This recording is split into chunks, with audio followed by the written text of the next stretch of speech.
안녕하세요. 저는 예쁜 딸을 키우고 있는 30대 아이의 엄마입니다.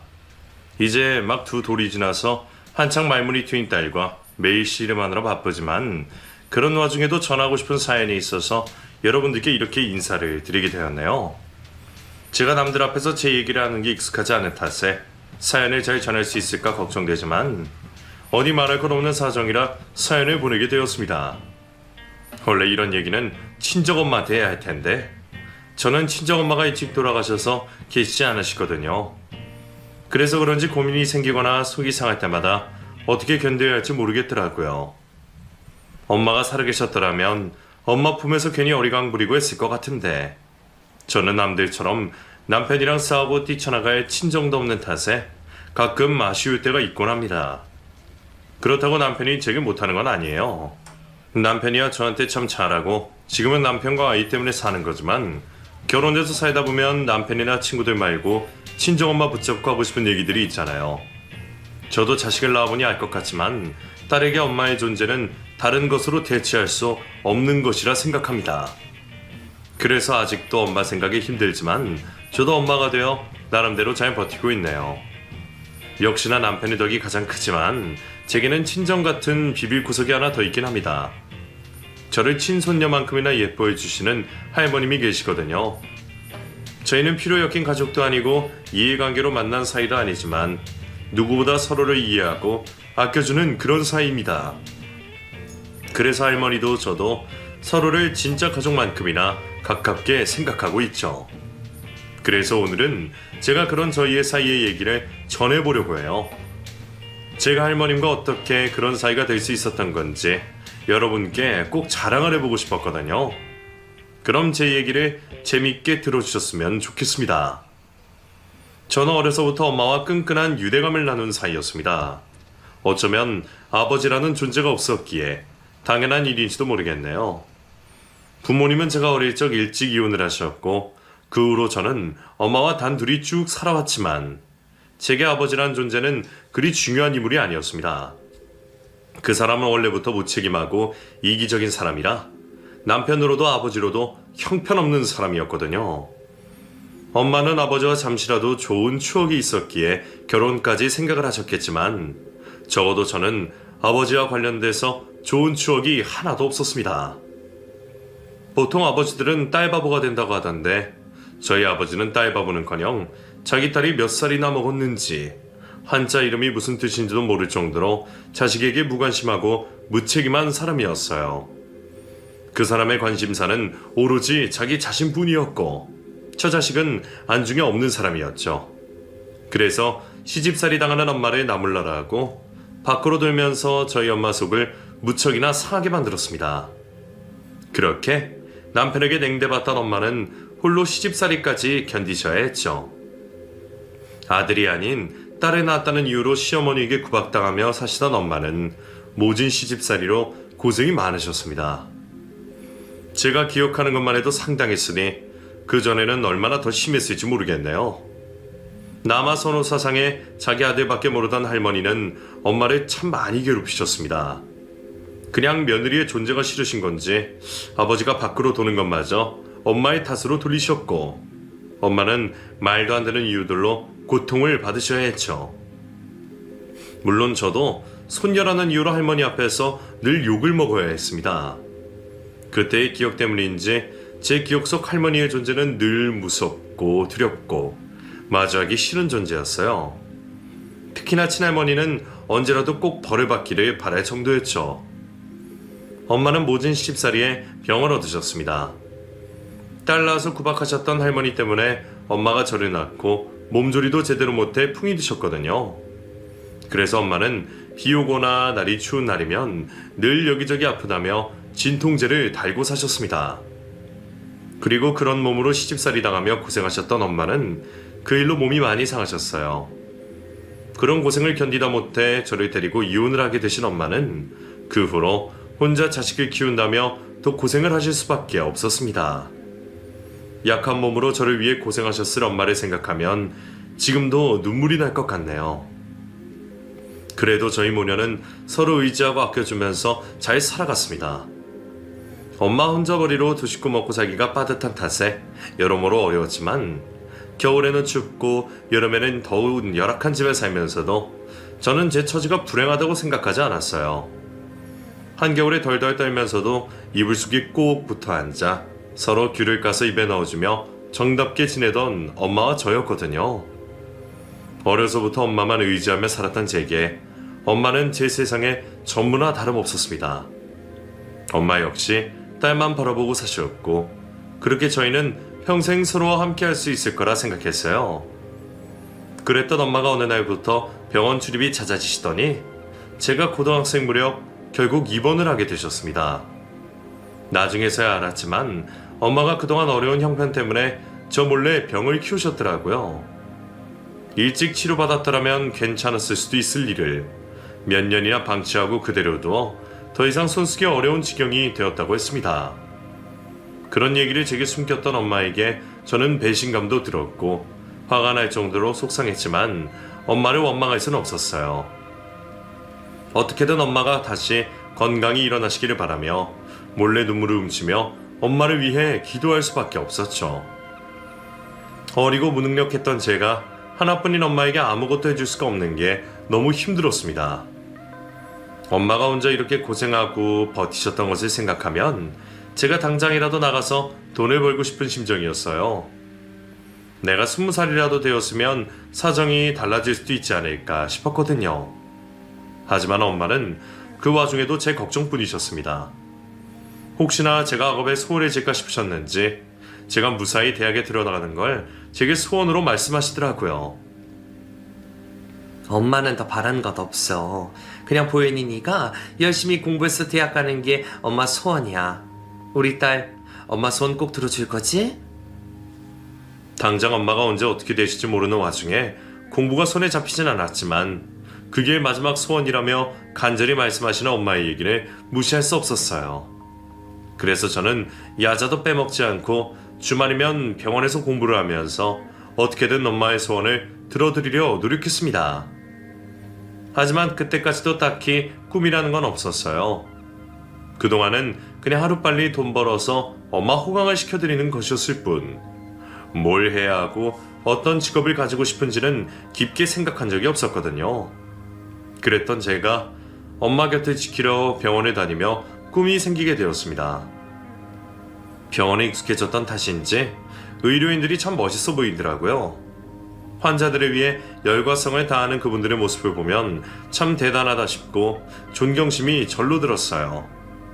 특히나 저희 엄마에게 유독 잘해주시던 간호사 선생님 때문에 저도 그런 진로를 고민해보게 되었죠. 저도 언젠가 병원에서 일하기를 꿈꾸며 희망을 키워갔습니다. 그래서 아픈 엄마를 제가 돕겠다고 생각했죠. 엄마는 그런 저의 말을 듣고 무척 좋아하셨었어요. 내가 역시 딸 하나는 잘나왔지. 내 걱정해주는 건 우리 보현이밖에 없네. 우리 딸 얘기만 들어도 엄마는 행복하다. 이러니 딸 없는 사람들은 서러워서 어떻게 살아?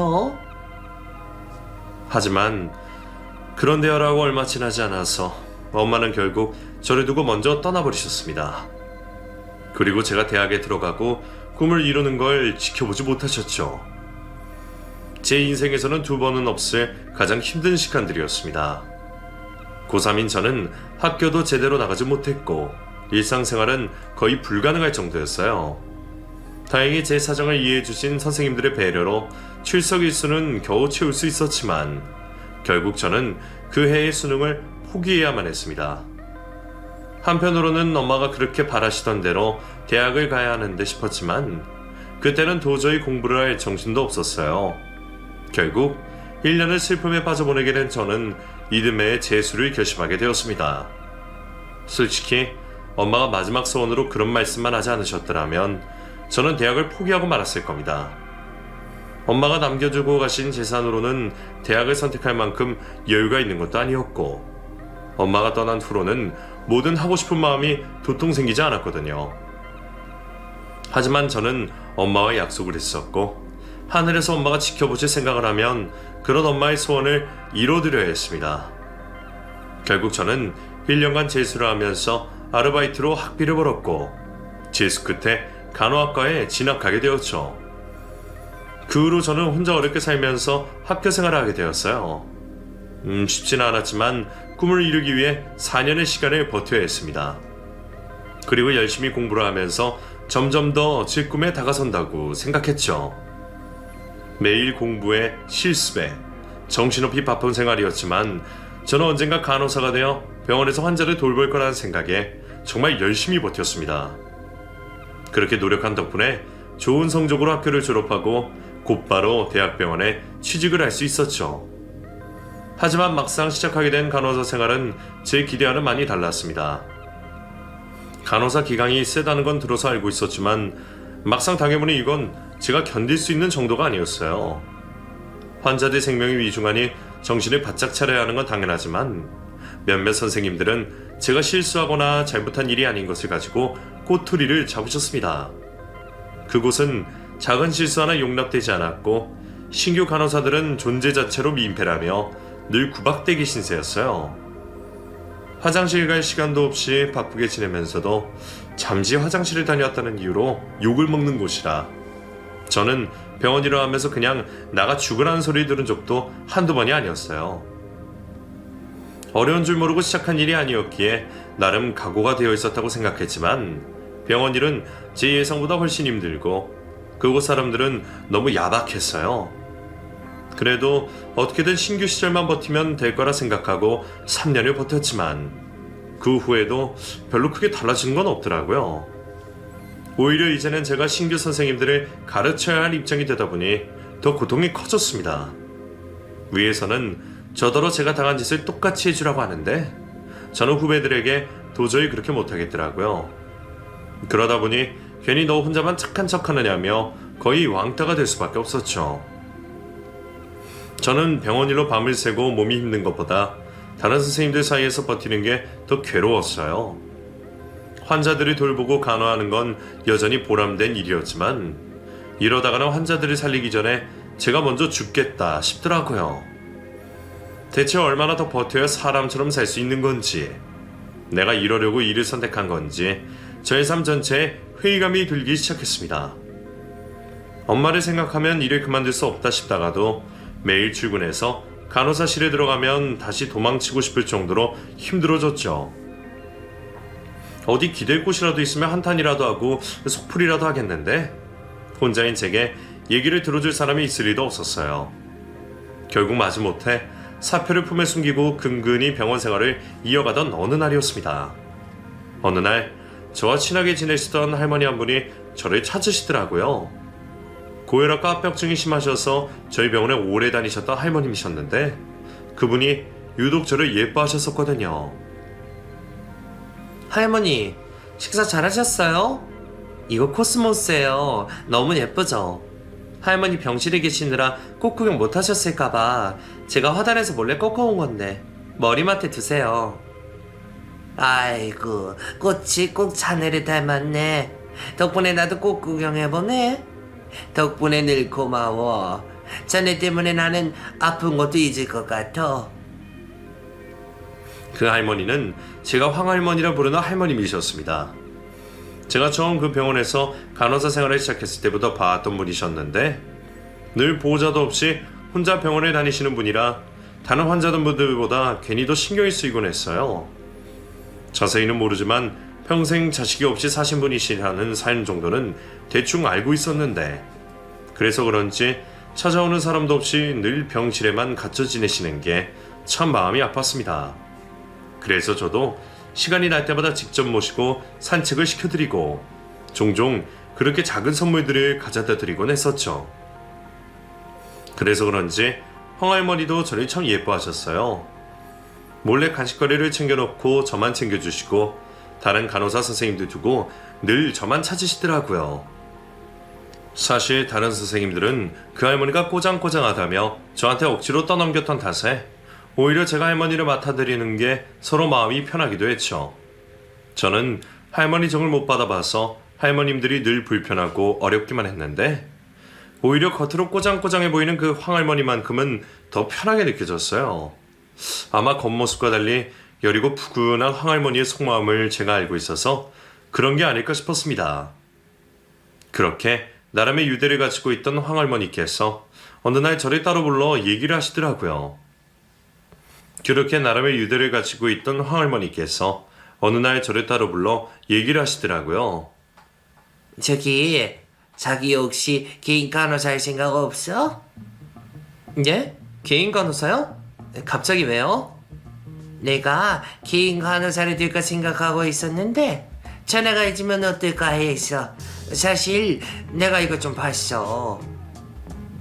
그러면서 할머니가 내미신 것은 다름 아닌 제가 들고 다니던 사표였어요.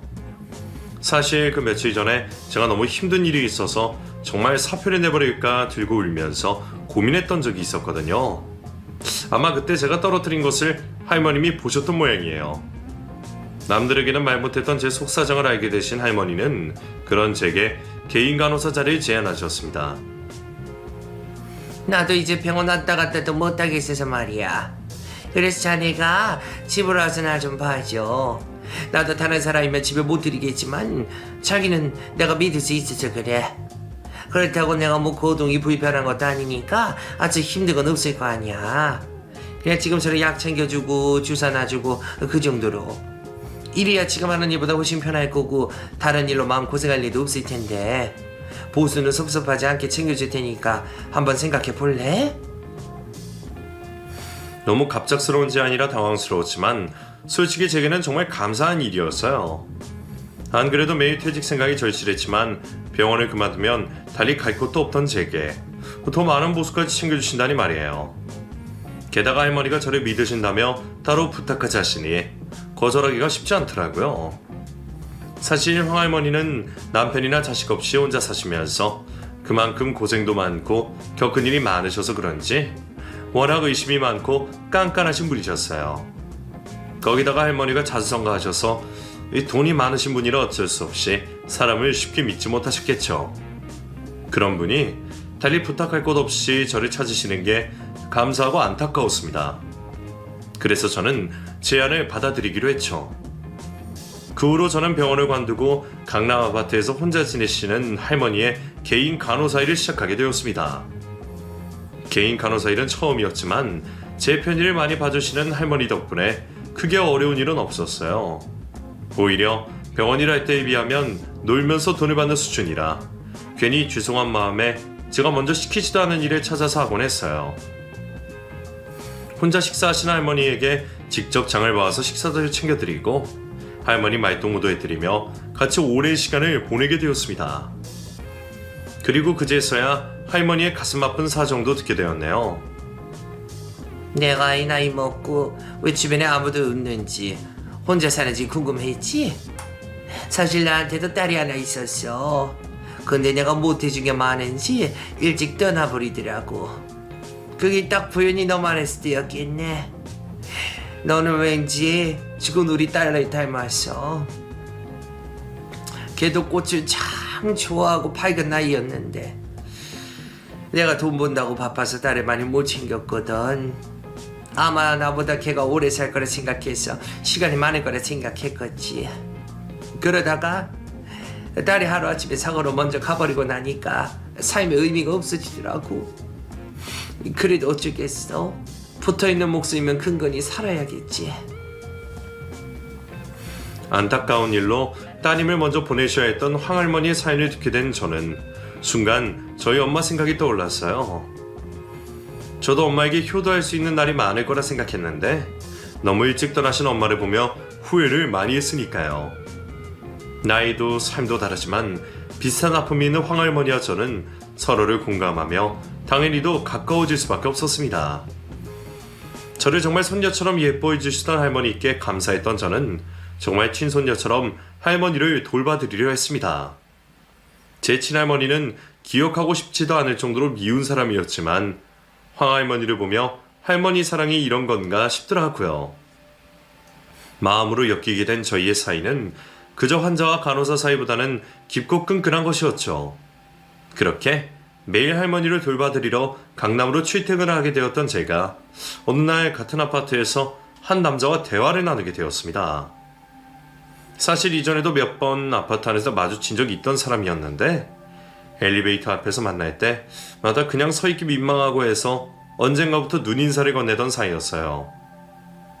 제가 진짜 그 아파트 주민도 아니라 인사를 해야 하나 말아야 하나 고민스러웠지만 병원에서 하던 버릇처럼 인사를 하게 되었거든요. 하지만 대화를 나누거나 서로의 신상을 아는 사이는 아니었습니다. 그런데 어느 날 그 남자가 먼저 말을 걸어오더라고요. 우리 자주 보네요. 혹시 새로 이사 오셨어요? 아니요. 저는 여기 일하러 다니는 사람이에요. 개인 간호일 하거든요. 아, 그러시구나. 어쩐지 이 아파트에 새로 이사 들어온 집은 없다 싶었는데 못 보던 얼굴이라 궁금했어요. 언젠가 여쭤봐야지 하다가 이제서야 말을 걸어보네요. 처음에는 그 사람이 왜 그러는지 이해를 하지 못했어요. 엘리베이터에서 잠깐 마주치는 사이에 긴 대화를 할 만한 상황은 아니었으니까요. 그런데 어쩐지 그 후로 더 자주 마주치게 되는 것 같더라고요. 매일 비슷한 시간에 오가는 저를 일부러 기다리는 것처럼 말이죠. 또 뵙네요. 이제 들어가시나봐요. 일은 잘하셨어요? 오늘 날이 춥죠? 예. 근데 저한테 무슨 하실 말씀이라도 있으세요? 제가 가봐야 해서. 그게 사실은 혹시 연락처를 좀 받을 수 있을까요? 계속 고민만 하다가 용기 내서 말씀드리는 거예요. 저 그쪽이 마음에 들거든요. 젊은 사람들이야 길에서 번호 물어보고 하는 게 이상한 일도 아니었지만 저는 그 아파트에 일을 하러 다니는 상황에서 그런 얘기를 듣는 상황이 어쩐지 불편할 수밖에 없었어요. 그래서 애써 정중하게 거절을 했지만 그 사람은 참 끈질겼습니다. 제게 첫눈에 반했다며 열심히 구애하는 그 남자가 처음에는 부담스러웠죠. 하지만 조심스러워하면서도 포기하지 않는 남자가 어느 순간 마음에 들어오기 시작했어요. 그렇게 처음에는 차 한 잔으로 시작했던 저희의 관계는 식사에서 영화로 이어지며 조금씩 더 가까워지게 되었습니다. 솔직히 부모 없이 사는 내 주제에 무슨 연애인가 싶었지만 제 사정을 다 알고서도 저를 좋아해주는 진혁 씨에게 끌릴 수밖에 없었어요. 고마움인지 애틋함인지 저도 오랜만에 느껴보는 관심과 애정을 놓치기 아쉬웠죠. 그렇게 저희는 연인이 되었고 서로를 존중하며 행복한 연애를 시작하게 되었습니다. 사실 저한테는 그게 제대로 된 첫 번째 연애였어요. 20대 후반 나이에 첫 연애를 한다는 게 부끄럽기도 했지만 엄마 돌아가시고 정신없이 살아야 했던 제가 연애에 관심을 들 정도로 여유가 없었거든요. 병원 다닐 때도 늘 병원 생활에 지쳐서 친구 한 번 만나기도 어려웠으니까요. 그래서 연애와 결혼은 그동안 제게 드라마 속에서나 펼쳐지는 남의 일 같기만 했습니다.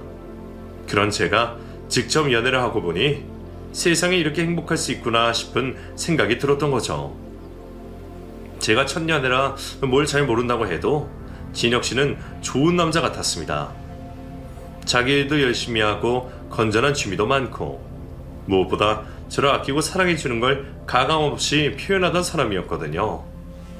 제가 혼자 지내는 걸 알고 누구보다 저를 걱정하던 그 사람은 저와 하루빨리 결혼을 하고 싶어 했어요. 나도 이런 생각이 든 건 처음이지만 우리 빨리 결혼하면 좋겠다. 그럼 내가 보현이 더 이상 외롭지 않게 만들어줄 텐데. 자기가 혼자 마음고생하고 살았던 거 생각하면 이제부터는 내가 행복하게만 만들어주고 싶고 나보고 매일 웃게 하고 싶어. 내가 엄마도 없이 혼자서 결혼까지 할 수 있을까 걱정이었지만 저는 결국 진혁 씨를 믿고 결혼을 결심할 수밖에 없었어요. 나한테 그렇게 말해주는 사람이라면 저도 이제는 행복해질 수 있을 거라 생각했으니까요. 하지만 진혁 씨의 부모님은 저희의 생각과 많이 다르셨습니다. 예비 시부모님께서는 제가 진혁 씨 인생에 걸림돌이 될 거라 생각하시는지 저를 쉽게 받아주지 않으셨죠. 처음 인사를 드리러 갔을 때 제가 고아라는 것과 간호사란 얘기를 들으시고 순식간에 구겨지셨던 시어머니의 표정을 저는 지금도 잊지 못하겠네요. 아들이 데려온 여자이니 마땅히 제대로 된 아가씨를 데려왔을 거라며 기대하시다가 제가 가난한 고아라는 말에 실망감이 크셨던 모양입니다. 그리고는 그 자리에서 탁 잘라 말씀하시더라고요. 글쎄, 둘이 어떻게 만났는지 어쩌다 결혼까지 생각했는지 모르겠지만 아가씨는 우리 집안이랑 어울리는 사람 같지는 않네. 진혁이는 세상 물정 몰라서 그냥 좋다고 하는지 몰라도 우리들 입장은 달라요. 결혼이 그냥 사랑만 가지고 애들 소꿉장난처럼 하는 게 아니라는 거지. 아가씨도 대학 공부까지는 했다니까 내 말 잘 알아들었을 거라 생각하고 앞으로 볼 일 없도록 해요.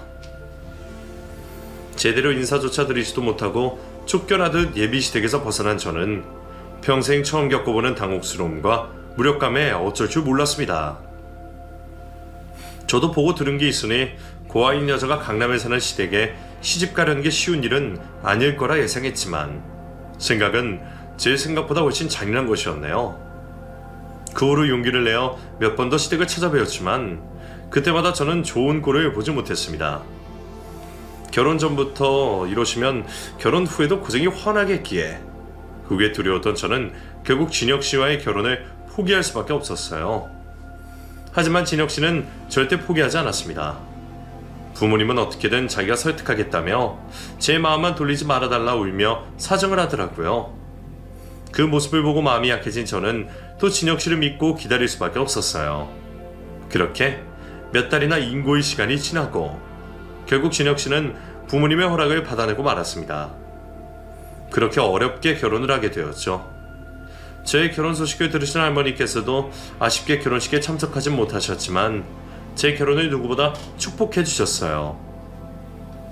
시부모님 허락까지 받아내고 주변인들의 축하까지 받고 나니 이제는 모두 해결되었다 싶었지만 결혼 후에도 저는 마음고생을 할 수밖에 없었어요. 너도 이제 결혼하고 우리 집안 식구 되었으니 그에 걸맞게 살아야지. 진혁이 말로는 복직 준비 중이었다고 하던데 앞으로 일할 생각 말고 임신 준비부터 해라. 네 나이 30이면 적은 나이 아니다. 너도 병원 일 해봐서 알겠지만 산모가 어릴수록 아이가 건강하게 태어나는 건 아니니 그러니 될 수 있도록 올해 안에 임신을 하도록 해라. 네가 우리 집 들어온 이상 우리 집 대를 이어져야 하지 않겠니?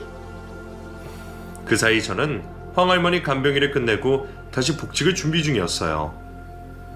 그리고 결혼 준비 기간이 끝나면 곧바로 취업을 할 생각이었죠. 하지만 결혼하면 곧바로 임신하라는 시어머니의 말씀에 저는 복직을 포기할 수밖에 없었습니다. 어머니는 하루빨리 아들을 낳아야 한다 신신당부를 하셨고 그날부터 저는 시어머니가 바라시는 대로 아들을 낳기 위해 온갖 노력들을 해야만 했습니다.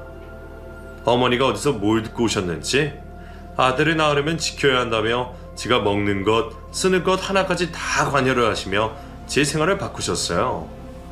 그리고 아들 낳는 데에 좋다며 절에서 부적까지 써서 가져다 주셨죠. 자연적인 일을 이렇게까지 해야 하나 싶었지만 어렵게 시집을 간 저로서는 시어머니 말에 토를 달 수 없었습니다. 내가 시키는 대로 잘하고 있는 거겠지? 혹시나 해서 말하지만 너 괜히 진혁이한테 이런 얘기하지 말고 그냥 몰래 내가 시키는 대로 해라. 남편들한테 일일이 떠벌리고 해서 줄 게 뭐가 있니? 내가 그래도 네가 말이 별로 없고 입 하나는 무거운 것 같아서 봐주는 거니 괜히 나 실망시키게 생각하지 마라, 알겠니? 내가 어쨌니 저쨌니 남편한테 전해서 집안 분란 만들지 말라는 얘기야. 시어머니와 제 사이의 일에 대해서는 남편에게 이런 반구하지 말라고 당부를 하셨습니다. 사실 결혼 전에 시댁에서는 제가 못 믿어오시다며 합가를 얘기하셨었지만 반대하는 결혼시키면서 며느리 시집살이까지 시키려고 그러느냐며 난리를 치는 남편 때문에 시어머니의 계획이 무산되었거든요. 그일 때문인지 여태 아들 눈치를 보시던 어머니가 제 입단속을 시키셔야 했겠죠. 평소에도 남편은 제 일이라면 시부모님께 대들다가 뺨을 맞을 정도로 저를 위해 많이 노력하는 사람이었습니다. 그래서 저도 혹시나 또 분란이 생길까 싶어서 시어머니 얘기를 곧이곧대로 들을 수밖에 없었어요.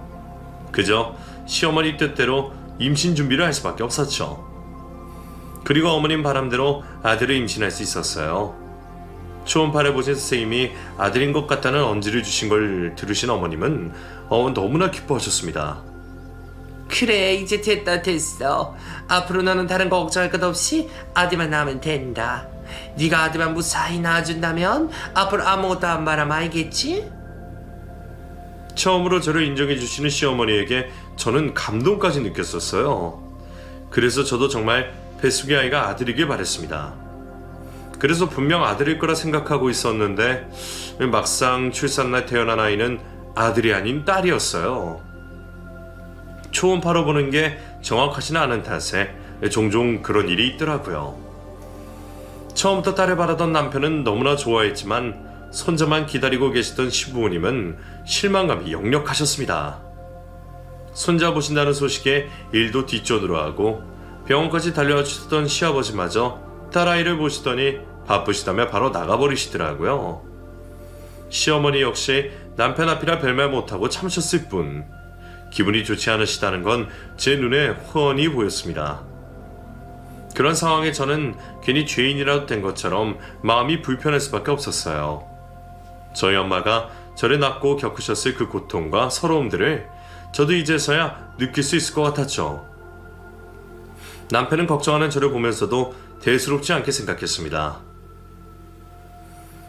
어머님, 아버님은 손자가 아니라 많이 서운해하시는 것 같은데 어떻게 하지? 뭐 어때? 부모님도 생각하던 게 있으셔서 그러신 거지 소녀가 싫은 건 아니실 거야. 지금이 조선시대도 아니고 아들이 뭐가 중요해? 나는 딸이라 너무 좋은데. 아무튼 당신 정말 고생 많았어. 나 이제 당신이랑 아이만 보고 더 열심히 살게. 우리 세 가족 행복해지자. 그런 남편이 늘 든든하긴 했지만 남편이라고 해서 저를 24시간 매번 지켜줄 수는 없었어요. 남편이 회사에 있는 동안은 저도 혼자였고 게다가 제가 하필 집에서 몸조리를 받게 되었으니 말이에요. 원래는 저희도 조리원에 들어가려고 계획을 했었습니다. 하지만 당시에는 코로나로 조리원에 가족들 면회가 되지 않았고 그 사실을 알게 되신 시부모님은 조리원 입원에 반대하셨어요. 내가 우리 장손 면회를 못하는 게 말이 되니? 그러지 말고 내가 잘 챙겨줄 테니 그냥 집에서 몸 풀자. 너 설마 내가 불편해서 싫다는 건 아니겠지? 그렇게까지 말씀하시는 시어머니 앞에서 제가 차마 싫다는 소리 할 수 없었고 저는 결국 집에서 시어머니 도움을 받아 몸조리를 하게 되었습니다. 그래서 딸이 태어났다는 소식에 제가 더 걱정을 했던 거였죠. 안 그래도 딸 낳아서 미운 며느리에게 시어머니가 어쩌실까 싶어서 말이에요. 그런데 다행히 저를 걱정해준 남편이 회사 휴가를 당겼어서 제 곁에 남아주었어요. 덕분에 남편이 있던 2주 동안은 저도 시어머니 걱정을 덜 수 있었죠. 하지만 남편의 휴가가 끝난 이후가 문제였습니다.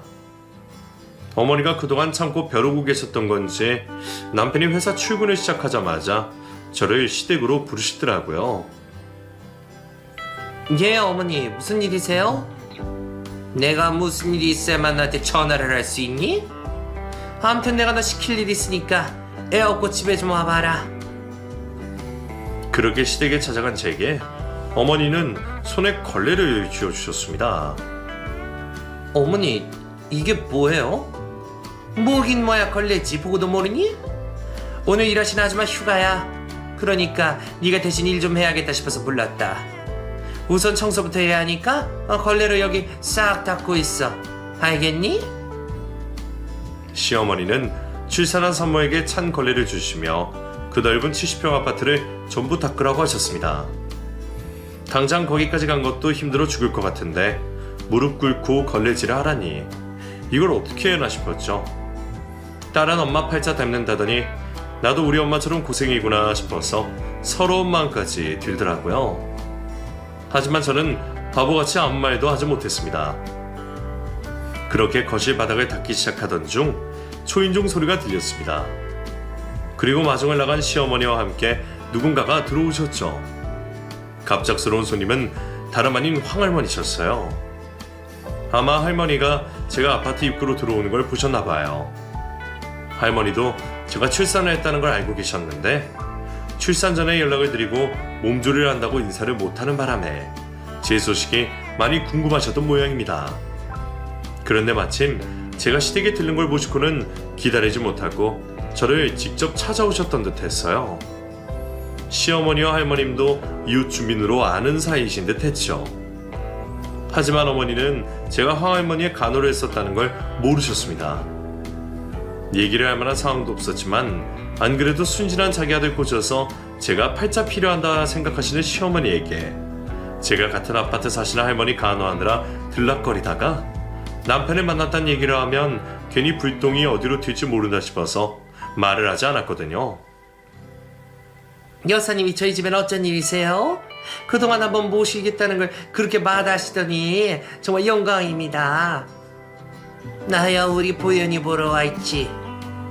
아니, 여사님이 저희 며느리를 어떻게 아세요? 그런데 그런 황할머니가 저와 아는 사이라는 걸 뒤늦게 알게 된 시어머니는 많이 당황스러운 듯 하셨어요. 그리고 그 집 거실을 닦고 있는 저를 보신 할머니 역시 깜짝 놀라신 듯 하셨죠. 아니 보현아, 너 지금 거기서 뭐 하고 있니? 몸조리해야 할 애가 왜 바닥을 닦고 있어? 아, 제가 좀 시켰어요. 일해주는 분이 오늘 안 오셨어요. 뭐야? 아니 지금 막 아이 낳은 사람한테 뭘 시킨다는 거야? 자네 설마 평소에도 보현이한테 이런 대접했어? 내 손녀딸 같은 아이한테 자네가 이런 대우를 했냐는 말이야. 할머니는 평소 남들에게 꼬장꼬장하신 그 태도로 시어머니에게 고래고래 소리를 지르셨습니다. 그리고 그런 할머니 앞에서 시어머니는 겁에 질려 아무 말씀도 못하셨어요. 저는 할머니가 저 때문에 화를 내시는 것도 놀라지만 제게는 그렇게 무서우시던 시어머니가 황할머니 앞에서는 꼼짝도 못하고 기가 죽어 계시는 게 더 놀라운 일이었습니다.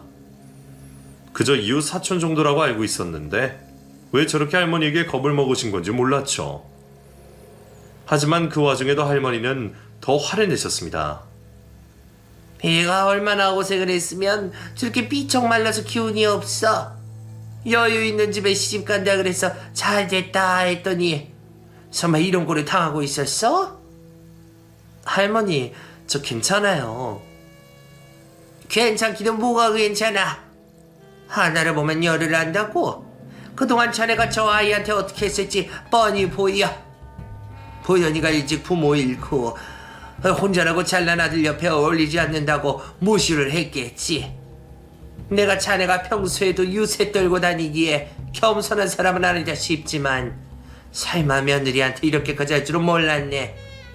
감히 내 손녀딸 같은 아이한테 이런 짓을 했대 이거야? 어디 내가 똑같이 갚아줬으면 좋겠나? 아이고 아니에요. 저 그렇게까지 못된 시어머니는 아닙니다. 오해세요. 앞으로는 다시는 안 그러겠습니다. 한 번만 이해해주세요 여사님. 할머니 앞에서 손이 발이 되도록 싹싹 비는 어머니를 보며 저는 당황스러울 따름이었습니다. 대체 할머니가 얼마나 무서운 분이시기에 시어머니가 저렇게까지 하시나 싶었죠. 나중에서 알게 되었지만 알고 보니 강남 큰손이셨던 황할머니의 위세가 대단했더라고요. 그 동네에서 사업하는 사람들은 전부 황할머니 도움을 안 받은 사람이 없을 정도라 하더라고요. 다들 연결되어 있는 강남이다 보니 꼭 직접 도움받지 않은 사람들이어도 다들 할머니 앞에서 조심할 수밖에 없었습니다. 그건 사업을 하시는 저희 시부모님 역시 마찬가지셨죠. 황할머니가 저를 친손녀처럼 생각하신다는 말에 시어머니는 그 후 정말로 제 눈치를 보며 조심하기 시작하셨습니다. 갑자기 전에 없이 저한테 살갑게 구시면서 더 이상 저를 못살게 굴지 않으시더라고요. 여사님이랑 그런 사이였으면 진작 말을 하지 그랬니? 나는 네가 의탁할 곳 없는 아이인 줄 알았잖니. 아무튼 여사님이 너를 손녀딸로 생각하시니까 너도 앞으로 여사님 자주 찾아뵙고 잘하렴. 우리 얘기도 잘 좀 해주고 특히 저번에 그 일은 오해라고 꼭 말씀 좀 드려줘. 나도 네가 정말 그렇게 미워서 그랬겠니? 아니 내 생각이 짧았으니 이해해다오. 제 뒷배를 보고 태세 전화를 하시는 시어머니 태도는 어이없었지만 저로서는 어떻게든 다행인 일이었습니다. 그런 시부모님을 처음부터 몰랐던 것도 아니고 어차피 남편만 보고 결혼했던 제게 시댁 문제는 견뎌야 할 숙제였는데 그 숙제가 황할머니 덕분에 씌워졌다면 감사해야 할 일이었죠. 그래도 다행히 시간이 지나니 시부모님도 손녀를 예뻐하게 되셨고 그 후로 저는 시부모님과 별다른 문제가 없이 지내게 되었습니다. 거기다가 황할머니를 정말 저희 친정처럼 생각하시는 시부모님 덕분에 명절날 외로우신 할머니를 더 자주 찾아뵐 수 있게 되었죠. 덕분에 명절 증후군도 없이 말이에요. 매번 친정처럼 할머니를 찾아뵙게 되어서 그런지 이제는 할머니가 정말 제 친정 같기만 합니다. 그래서 더 잘해드리고 싶기만 하네요. 그리고 남편은 여전히 제게 잘해주고 있어요. 어쩔 수 없이 아들 며느리 차별하시는 시부모님 앞에서 여전히 참지 않는 사람이죠. 저는 그런 남편만 있다면 앞으로 다른 걱정도 견딜 수 있지 않을까 생각합니다.